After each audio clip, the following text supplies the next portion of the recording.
चाहे जितने तुम जैसे नीच पामर हो, कुछ भी अपराध बन गया हो, अब चिंता मत करो, अब लो नशानी अब ना नशे हो, आज तक की आप नहीं करूंगा, तो राधा नाम जप करो, आपका सब ठीक हो जाएगा। किसी की मत सुनो, सब अपनी अपनी अलग भिन्न भिन्न मति है, भिन्न भिन्न गति है। सत्य है ब्रज 84 कोश परम धाम श्री लालजू का। कोई किसी भी संप्रदाय का कहीं का भी हो, क्या ये नहीं जानता कि ब्रज 84 कोश महामहिम धन है। कल एक महामुनि जैन मुनि जी पधारे, तो उनका अहोभाग्य हमें आज श्री कृष्ण की लीला भूमि में प्रवेश मिला, शायद जीवन में दोबारा आने को मिले कि ना मिले। अच्छा लगा। सब कौन ऐसा है त्रिभुवन में जो इस ब्रज भूमि और वृंदावन धाम की, और फिर बिहारी जी के दर्शन को गए, यहाँ की रज माथे पे लगाई, अहोभाग्य बार बार ऐसे बोल रहे थे। ये चाहे जितना कोई गुणहीन मलिन दीन हो, यदि ये नियम ले ले कि अबलो नशानी अब ना नशई हो और राधा राधा राधा रटे, तो उसे निरंतर श्री लालजू के सानिध्य का अनुभव होने लगेगा, सारे दुख मिट जाएंगे और सच्चिदानंद प्रेम रस में डूब जाएगा। सब गुणहीन मलिन दीन यति, जो पतितन में सरदार, पापियों में भी महापापी जो हो, पर वो रटने लगे राधा राधा राधा, तो ललित किशोरी जी कहते हैं, मैं वादा करता हूं तासु भरोसे ललित किशोरी सो पांव पसार। मेरी महारानी जी के भरोसे होकर निश्चिंत होकर सो। अब यमदूत तुम्हें डांट नहीं लगा सकते, अब तुम्हारी दुर्गति नहीं हो सकती यदि तुम्हारे मुख से राधा राधा राधा ऐसा निकल रहा है। राधा नाम की गति न्यारी, सपने हूं रसना पर आवत जो, तो विवश बनत है कुंज बिहारी। जागृत की राधा राधा कौन कहे, अगर स्वप्न में निकल जाए राधा तो कुंज बिहारी विवश होकर उसके अधीन हो जाते हैं। मान लीजिए तो आप निहाल हो जाएंगे। ये किसी स्वार्थवश महापुरुष नहीं कह रहे, तुम्हारे पास कुछ नहीं देने के लिए, जो है वो सब नाशवान है। उस नाशवान को जिसे तुम महत्व दे रहे हो, इस मार्ग में चलने वाला पथिक पहले कदम पर उसको नष्ट कर देता है, उस वासना को नष्ट कर देता है, उस आश्रय को नष्ट कर देता है, उस चाहत को नष्ट कर देता है जो इस नाशवान की हो। बाद में व्यवहार में तुम देखते हुए उसे नहीं समझ सकते आंतरिक स्थिति को। राधा नाम की गति न्यारी, सपने हूं रसना पर आवत जो, राधा तो विवश बनत है कुंज बिहारी।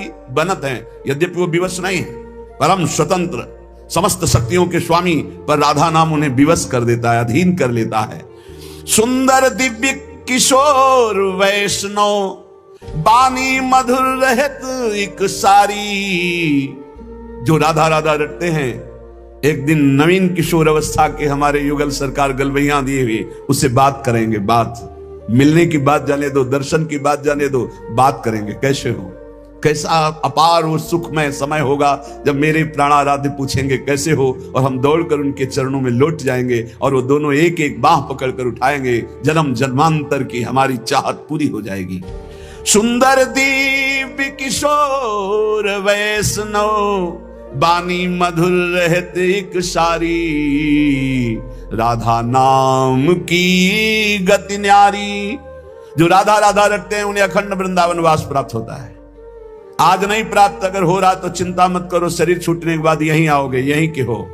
श्री वृंदावन वास निरंतर, पावत ललित किशोरी वारी।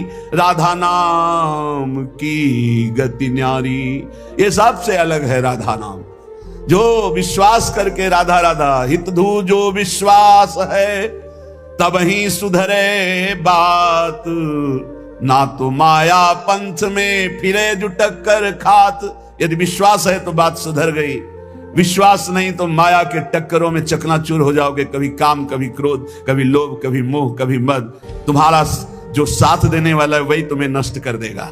हमारी बात को समझना। यदि भगवद आश्रय नहीं तो तुम्हारा कोई नहीं है, भगवद आश्रय है तो सब विरोध में हो तो भी तुम्हारा कोई बाल बाका नहीं कर सकता। अपनी स्थिति प्रभु में हो, सब बात बन गई। एक हाथी को उसका सेवा करने वाला बहुत जो दुलार करता था, उसे साइड में कर रहा था, एक छोटी छड़ी लेके ऐसे वर्षों से उसका पालन पोषण कर रहा था। काल सवार हो गया, सूर से पटक दिया और जैसे परेठा पलट पलट के बनाया जाता है ऐसे उसको चकनाचूर कर दिया, लातों से रख रख कर मार कर। एक आदमी जा रहा है आराम से, पीछे से साड़ आया, उठाकर पटक दिया, इतना मारा, मर गया। एक एक मिनट में मृत्यु हमारे लिए खड़ी हुई है, कहां कब कैसे। इसलिए हमारा जीवन जितना है वो सब सुखमय हो जाए, आनंदमय हो जाए, हमारी मृत्यु भी हो तो महोत्सव बन जाए। इसलिए राधा राधा राधा। पूज्य भाई श्री हनुमान प्रसाद पोद्दार जी महाराज कह रहे, प्रेम शब्द ये संसार में सार्थक नहीं है, धोखा है। यहां संसार में कोई किसी से प्रेम नहीं करता, कोई नहीं करता। अपने स्वार्थ की पूर्ति के लिए ही यहां प्रेम शब्द का प्रयोग किया जाता है। प्रेम केवल सच्चिदानंद से होता है, क्योंकि प्रेम कामना रहितम, प्रेम में कामना नहीं होती, और यहां बिना कामना के प्रेम नहीं होता, इसलिए वो प्रेम नहीं है, वो राग है, वो मोह है, वो आसक्ति है, वो काम है, प्रेम नहीं है। प्रेम सच्चिदानंद में होता है, क्योंकि प्रेम सूक्ष्मतरम, और यहां स्थूल शरीर को लेकर प्रेम किया जाता है। स्थूल शरीर को लेकर, जो स्थूल को लेकर किया जाता है वो राग होता है, प्रेम नहीं होता। जो कामना को लेकर किया जाता है वो राग होता है, प्रेम नहीं होता है। और ये क्रिया स्वरूप है और प्रेम अनुभव स्वरूप है। प्रेम अनुभव स्वरूपम और ये क्रिया स्वरूप है, इसमें क्रियाएं होती हैं, तो ये क्रियाएं मोहाशक्ति से होती हैं। प्रेम अनुभव स्वरूपम, हृदय का विषय, अनिर्वचनीयम, इसमें वचन बोलते हैं। जहां एक दूसरे के प्रति मैं तुम्हें बहुत प्यार करता हूं, क्यों? उसको प्रभावित करके अपनी वासना की पूर्ति करना है। इसलिए चाहे कोई वासना हो, कोई स्वार्थ हो, कोई किसी से मित्रता करता है तो बीच में गंदगी होती है, निज सुख गंदगी होती है। अपनी भावना का पोषण करना, अपने स्वार्थ का पोषण करना, अपनी वासना का पोषण करना, अगर ये गंदगी निकल जाए तो सच्चिदानंद प्रेम कहीं भी कर ले तो भगवान की प्राप्ति हो जाए। पर स्वसुख वांछा रूपी गंदगी का त्याग, जो अपने सुख को भोगने के लिए दूसरे से प्यार का शब्द प्रयोग किया जाता है, ये राग है, ये काम है, ये मलिन वासना है, ये प्यार नहीं है, ये मदांध है। को मदांधो मदनातुरोवा, ये काम से व्याकुल पुरुष ऐसा बोलता है। अपनी कामना की पूर्ति, काम का तात्पर्य केवल एक जनेंद्रिय जन्य नहीं है, हर इंद्रिय की कामना से युक्त होकर जो किसी से बोला जाता है मैं तुम्हें बहुत प्यार करता हूं, ये केवल वासना का केवल सूचक है। क्योंकि अनिर्वचनीयम प्रेम स्वरूपम, प्रेम कभी कहा नहीं जा सकता कि मैं तुम्हें बहुत प्यार करता हूं। इसलिए प्रेम सार्थक होता है सच्चिदानंद भगवान में। प्रेम शब्द केवल लगता है भगवान में, और यहां जो भी होता है वो राग होता है, काम होता है, आसक्ति होती है, मोह होता है। प्रेम शब्द श्री भगवान में सार्थक होता है, समझ लीजिए। जहां भी प्रेम कोई कहे कि हम आपसे प्रेम करते, तो समझ लेना बहुत कोई न कोई स्वार्थ बुद्धि है, कोई न कोई वासना बुद्धि है, कोई न कोई अपने सुख की बात ये देख रहा है मेरे में, इसलिए कह रहा है मैं तुम्हें बहुत प्यार करता हूं। प्रेम विशुद्ध होता है, कामना मलिन होती है। प्रेम निस्वार्थ होता है और कामना स्वार्थ युक्त होती है। यहां कौन निस्वार्थ प्रेम करता है? यहां कौन विशुद्ध प्रेम करता है? उज्जवल होता है प्रेम और काम मलिन होता है। प्रेम इंद्रियातीत है और काम इंद्रियों से होता है। तो ये प्रेम सार्थक होता है सिर्फ श्री भगवान में। जो आपको बोले कि मैं आपको बहुत प्यार करता हूं, तो समझ लेना ये वासना का खेल खेलने का षड्यंत्र है, ना कि प्रेम। आज इसी षड्यंत्र में फंसकर अपने चरित्र को, अपने जीवन को दूषित किया जाता है और कहा जाता है प्रेमी हैं हम। प्रेमी, प्रेम शब्द को कलंकित किया जाता है। वही प्रेमी हितधाम में थे तो एक जोड़ी आई, उन्होंने कहा कि उन्हें लव मैरिज किया है, आशीर्वाद दीजिए। बढ़िया है। एक साल बाद अकेले दिखाई दिया, हमको भाई अकेले आए आप? बोले तलाक हो गई है। यह है प्रेम। दूसरा मिल गया कोई स्वार्थ पूर्ति के लिए, उससे अच्छा अपनी भावना में, खत्म प्रेम। स्वार्थ की पूर्ति को संसार में प्रेम कहा जाता है। इसलिए प्रेम शब्द को गंदा न करो। प्रेम केवल अंतर में विराजमान निरंतर जिनकी सत्ता है उन श्री भगवान से होता है। जब प्रेम होने लगता है तो दूसरी समस्त वस्तुओं से, समस्त स्थितियों से मन हटने लगता है। केवल प्रीतम ही प्रीतम सुहाते हैं। ऐसा कामी पुरुष को भी होता है, ऐसा कामिनी को भी होता है। बस बिल्कुल नजदीकी है काम और प्रेम में, पर प्रेम निर्मल भास्कर है और ये घोर अंधकार है। इसलिए गोस्वामी जी ने बहुत समझ कर मांगा कि काम ही नारी प्यारी जिम, लोभी जिम प्रिय दाम, तिमि रघुनाथ निरंतर प्रिय लागो मोहिराम। हमारा आपसे प्रीता कैसी हो? जैसे कामी पुरुष की कामिनी में होती है, जैसे कामिनी की कामी पुरुष में होती है, ऐसे हे नाथ मेरी चित्तवृत्ति निरंतर आप में लगी रहे। प्रेम तभी माना जाता है जब अपनी शुद्धि भूल जाए और केवल प्रेमी की याद रहे। और यहां अपनी शुद्धि रहती है, अपनी शुद्धि के द्वारा अपनी वासना की पूर्ति को यहां प्रेम कहा जाता है। इसलिए नाटक है, प्रेम नहीं है, बिल्कुल कोरा नाटक है। बहुत विचित्र विचित्र गति, बहुत विचित्र गति। प्रेम उसे कि हम आपसे प्यार करते हैं, यदि आप वहां सुखी हो तो जाओ, भगवान तुम्हें सदैव सुखी रखें, कभी तुम हमारी तरफ मुड़कर मत देखना, तुम आनंदित रहो, तुम सुखी रहो, आनंदित रहो। प्रेम का स्वरूप समझना बड़ा कठिन है। यदि मेरे देखने से तुम्हें दुख होता, मैं कभी तुम्हारे सामने नहीं आऊं, तुम सुखी रहो, तुम आनंदित रहो, तब माना जाए थोड़ा सा प्रेम उज्जवल हो रहा है, निर्मल हो रहा है। वासना का भूत, उसे प्रेम कहा जाता है। प्रेम केवल प्रीतम अपनी भी शुद्ध भूल जाए, अपनी भी शुद्ध भूल जाए, या अपनी ही शुद्ध की पूर्ति के लिए प्रेम शब्द का प्रयोग किया जाता है। प्रेमी केवल प्रीतम की बात करता है, केवल प्रीतम की बात सुनता है, केवल प्रीतम को देखता है, चारों ओर प्रेम ही प्रेम। प्रेम की वृत्ति में कभी पूर्णता नहीं आती है कि मुझे पूर्ण प्रेम प्राप्त हो गया, ऐसा कभी नहीं आता। सदैव प्रेम में कमी का अनुभव होता है। मैं कहां उनको प्रेम करते, मेरे में कहां ऐसा है कि मैं उन्हें प्रेम दे सकूं। मैं तो सब गुणों से हीन हूं, ये तो पता नहीं वो क्या देखते हैं कि हमसे प्रेम करते हैं। ये प्रेमी का हृदय होता है। मैं तो नीच हूं, अदम हूं, उनकी किसी लायक नहीं हूं, पर ये उनकी उदारता है कि वो मुझे स्वीकार किए हुए हैं। प्रेमी को अपने में सदैव कमियों का अनुभव होता है, अपने में उसको दोष दर्शन होता है, मैं इस लायक नहीं हूं। और वो अपने प्रीतम में भारी से भारी दोष कोई उनके प्रीतम पर साबित करे तो भी वो गुण ही उसको दिखाई देता है। प्रेम असीम होता है, प्रेम की सीमा नहीं होती। प्रेम प्रतिक्षण बढ़ता रहता है निरंतर, पर कभी अंत नहीं होता। प्रेम कहीं रुकता नहीं है, किसी वासना, किसी परिस्थिति, किसी स्थिति, तिरस्कार, मान, अपमान, कहीं भी नहीं रुकता। वो बढ़ता प्रीतम की तरफ चला जाता है। प्रेम में सब कुछ अर्पण होने पर भी प्रतिपल अर्पण करने की प्रबल इच्छा रहती है। यहां तक कि प्रेमी स्वयं भी प्रेमास्पद के अर्पित हो जाता है, पर इस बात का उसको स्मरण भी नहीं होता कि मैं कितना समर्पित हूं। प्रेम वाणी का विषय नहीं है, प्रेम हृदय में रहता है, और वो हृदय हृदयेश्वर के पास चला जाता है तो उसका हृदय भी नहीं रहता। बहुत अद्भुत है ये प्रेम। प्रेम जिसके हृदय में उत्पन्न होता है तो ना मन रह जाता है, ना बुद्धि रह जाते हैं। मन बुद्धि प्रीतम के पास चले जाते हैं, केवल प्राण धड़कते रहते हैं। प्रेम बड़ी दुर्लभ वस्तु है, ये प्राण देने पर भी नहीं मिलता। ये जिसे मिल जाता है उसके समान त्रिभुवन में कोई सौभाग्यशाली नहीं। जहां कुछ भी अपने लिए चाह है वहां प्रेम शब्द का प्रयोग न किया जाए। स्वार्थ है, प्रेम नहीं। प्रेमी का सुख इसी में है कि मेरे प्रीतम कैसे सुखी हों, तत्सुख सुखित्वम। हमारे जीवन में यदि दुख आए और मेरे प्रभु राजी हैं तो कभी सुख नहीं चाहिए, कभी सुख नहीं चाहिए। मेरे प्रीतम क्या परेशानी, प्यारे को जो प्रेम करने वाले उनको क्या परेशानी, क्योंकि प्यारे मेरे चाहते मैं दुखी रहूं, ये दुख समुदाय घेरे रहे, बस जोई जोई प्यारो करे सोई मुई भावे। बहुत कठिन बात है। प्रवचन कर लेना सरल है, प्रवचन सुन लेना सरल है, कि दुख घेरे रहें। एक महाभागवत परम पावन श्री त्रिपुरदास जी महाराज, अगर दुख मुझे घेरे हैं, मेरे प्यारे राजी हैं, तो मुझे दुख से कोई परेशानी नहीं। यह है प्रेमी का हृदय। देखो त्रिपुरदास जी महाराज कायस्थ कुल में प्रकट हुए।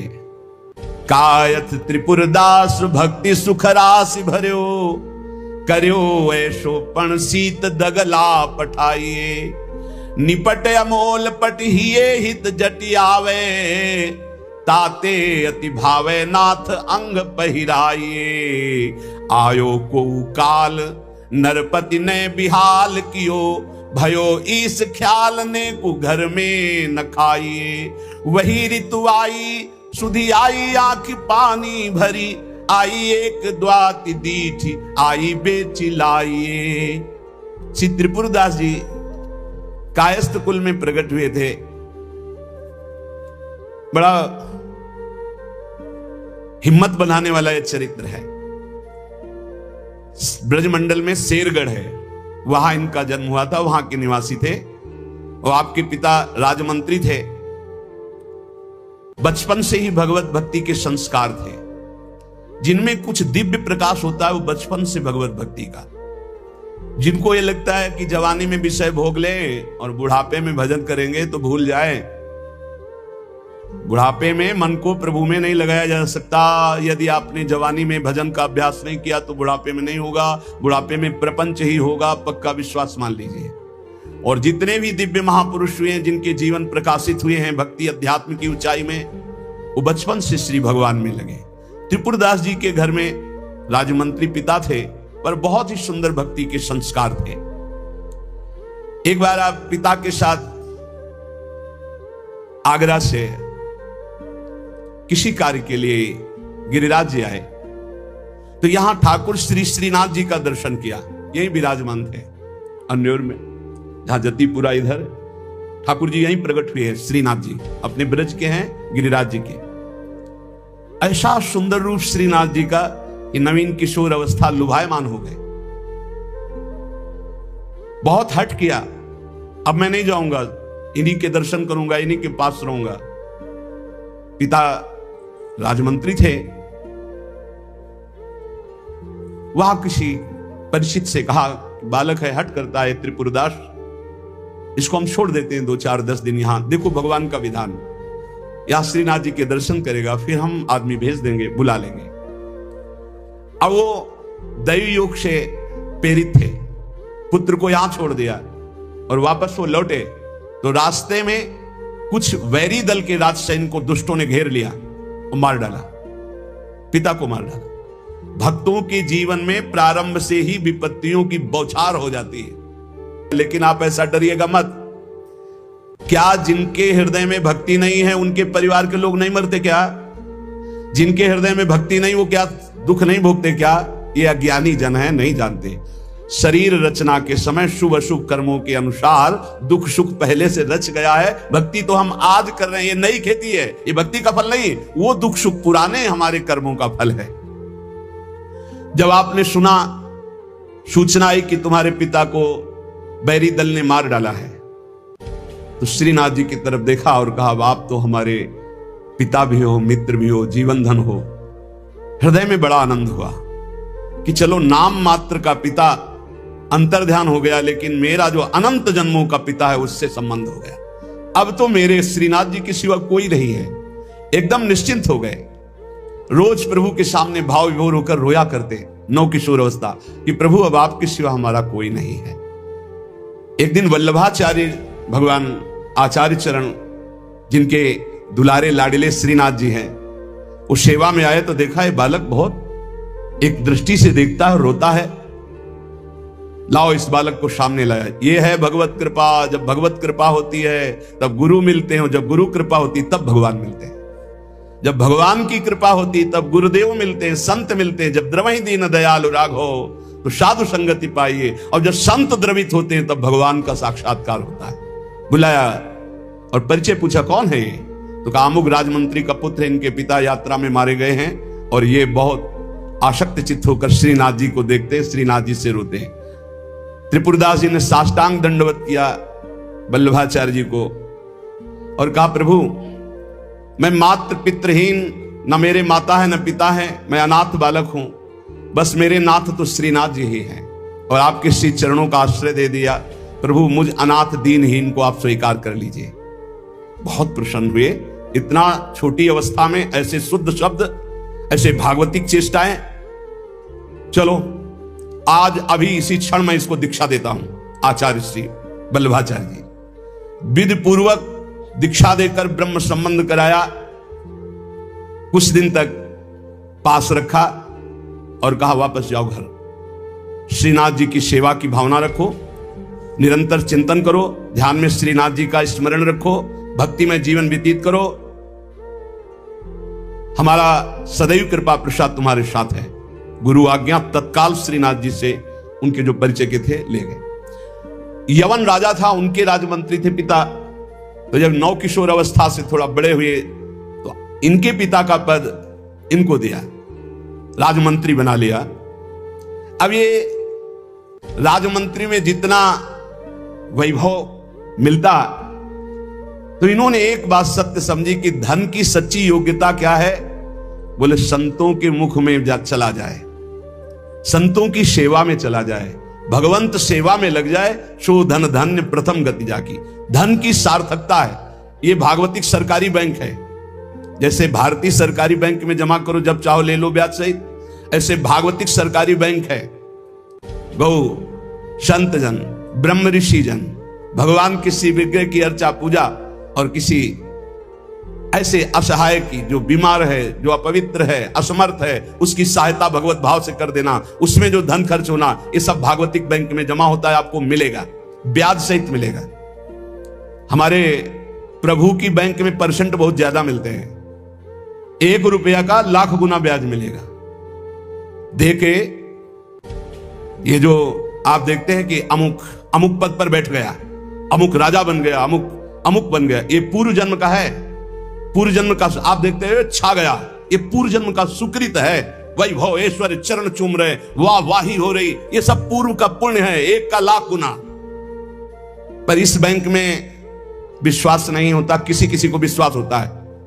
और इस बैंक में जमा कर देने पर अगर आपने कह दिया तो तत्काल वो फल जो गुणा करके आपको प्लस मिलना था नहीं मिलेगा। ध्यान कर लेना। यदि माइक से हो गया कि अमुक जगह के अमुक भगत ने 5,000 रुपए दान किए, भगवान इनका मंगल करें, तालियां बज गई, हो गया, उड़ गया, आपके बैंक का ब्याज उड़ गया गया। जैसे सभा में खड़े होकर अपने पाप को स्वीकार कर ले तो उड़ गया, खत्म पाप। ऐसे सभा में यदि पुण्य स्वीकार कर ले तो खत्म। बुजुर्ग जन कहते थे कि दान ऐसा करे कि दाएं हाथ से दे, बायां हाथ न जाने। नेकी कर दरिया में डाल, कोई जान न पावे, तब लाख गुना हमारी भागवतिक बैंक से उसे मिलता है।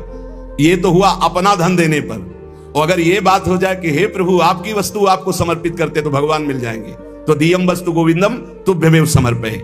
ये निश्चय किया त्रिपुरदास जी ने कि राजमंत्री पद से जो भी धन आएगा मैं केवल सेवक की तरह प्रसाद से शरीर पोषण करूंगा, सारा धन संत सेवा और भगवंत सेवा में लगाऊंगा। उस श्रीनाथ जी के लिए नियम लिया, प्रतिज्ञा ली कि हर साल सर्दी में दगला बनवा कर भेजेंगे, रत्नों से हीरो से जटित बढ़िया पोशाक, सर्दी की सुनहरे गोटे, सुंदर सुंदर रत्न जटित।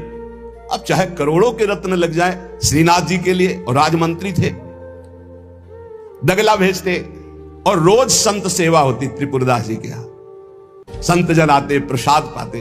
धन की यही सार्थकता है। जय जयकार हो, भगवान नाम कीर्तन हो, भगवत अनुरागी जन आकर प्रसाद पावे, भगवान की आरती पूजा सेवा। धन्य है वो गृहस्थ, वो धन्य, वो तीर्थ है उसका।